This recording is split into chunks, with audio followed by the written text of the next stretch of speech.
it's raining, I'm under the umbrella, which I don't mind actually, these conditions, as long as you have some sort of protection, not necessarily for you, so I don't mind fishing in the rain directly underneath it, but in terms of all your gear, keep that nice and dry, your phone and everything else, so it is a convenient thing overall, but it also keeps people away. Not that I'm antisocial or anything like that, by the way, but I'm on a pool where folks do let the dogs in, and sometimes into your swim right in front of you. And yes, I know we share things, don't we, like waterways are shared by boaters, by anglers, by people who want to put the dogs in and all of that sort of stuff. But of course you sometimes get people who intentionally let the dogs out where you are. Then they're looking for a confrontation, aren't they?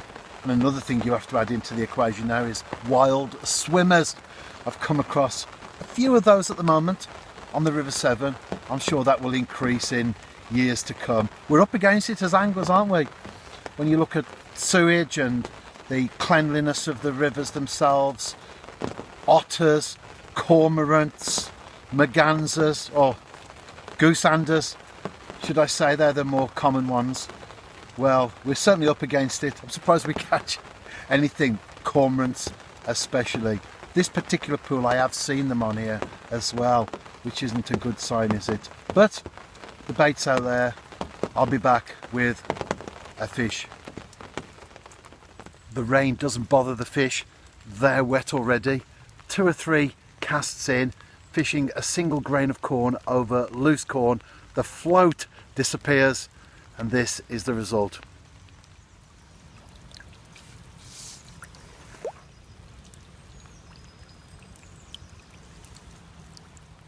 The second roach, nowhere near as big as that initial one, but nevertheless from a small pool, very welcome indeed.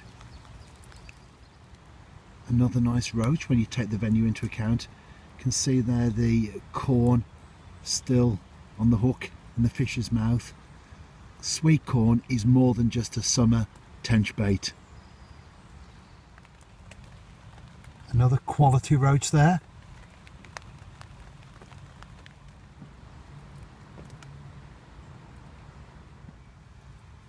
I know carp are very popular these days, but when I was a youngster, these were the #1 species as far as the majority of anglers were concerned. A very productive session there, some nice fish from a small pool, just an hour and a half, and that's 90 minutes, the length of a football game, and people will travel hundreds of miles round trip, sometimes thousands, just to watch 90 minutes of football. So if you're traveling 5 miles, 10 miles, 20 miles even, to do 90 minutes on a lake or a pool or a pond, and of course this is the best time of the day as well. The lights have just gone off in the car, I'll carry on. This is the best time of the day, of course, right at the very end of it, or in the morning.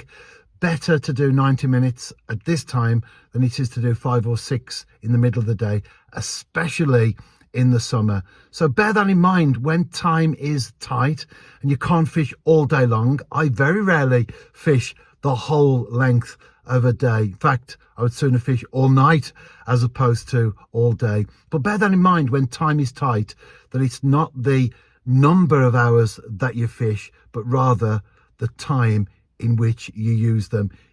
Live life wisely, but as far as angling is concerned, certainly use the hours of the day wisely as well.